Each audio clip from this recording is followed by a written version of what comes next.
The truth is still missing. Midnight Case Files. It was supposed to be a quiet night in a remote mountain cabin.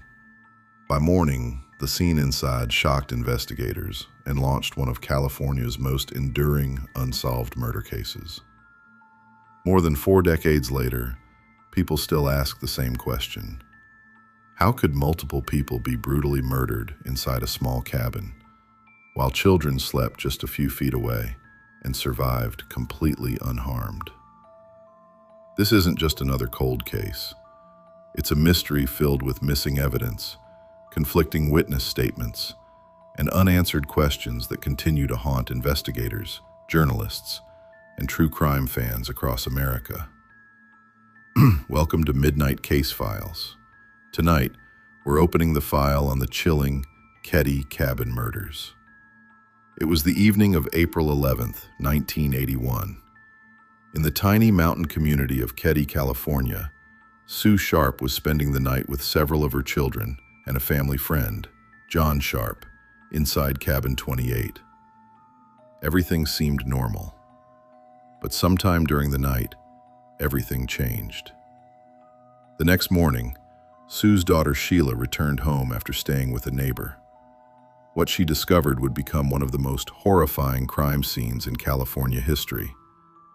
Inside the living room, Sue Sharp, her teenage son John, and his friend Dana Wingate had all been murdered in an extremely violent attack. The scene showed signs of a brutal struggle. Yet, in one of the most unbelievable details of the entire case, 3 younger children had been sleeping in another bedroom the entire time. None of them had been physically harmed, and somehow, they never reported hearing anything that night. Then investigators noticed something even stranger. Sue's youngest daughter, 12-year-old Tina Sharp, was missing. At first, detectives hoped she had escaped, but months later, her remains were discovered miles away in a remote area, turning an already horrifying case into something even darker. From that moment, theories exploded. Some believed the killer was someone the victims already knew. Others suspected that critical evidence had been overlooked from the very beginning.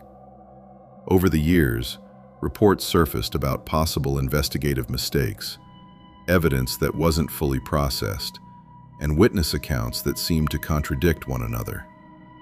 Decades later, advances in forensic technology renewed interest in the case, and investigators announced new developments based on DNA evidence.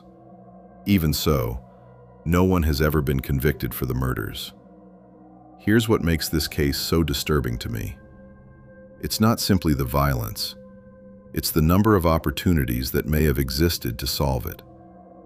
When a case contains unanswered questions, inconsistent testimony, and evidence that continues to generate debate decades later, public trust naturally begins to erode. But it's important to separate established facts from speculation.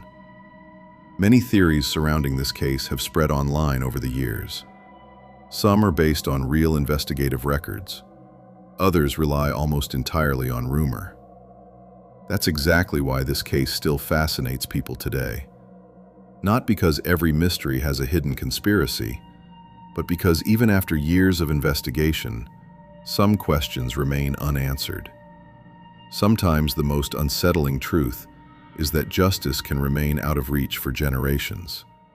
And that's what continues to haunt America. What do you think happened inside cabin 28 that night? Do you believe someone has gotten away with murder for more than 40 years? Or do you think the full truth is still waiting to be uncovered? Share your theory in the comments. And if you're fascinated by real mysteries, unsolved crimes, and the stories that still keep investigators awake at night, subscribe to Midnight Case Files, because the next file we open might be even more disturbing than this one.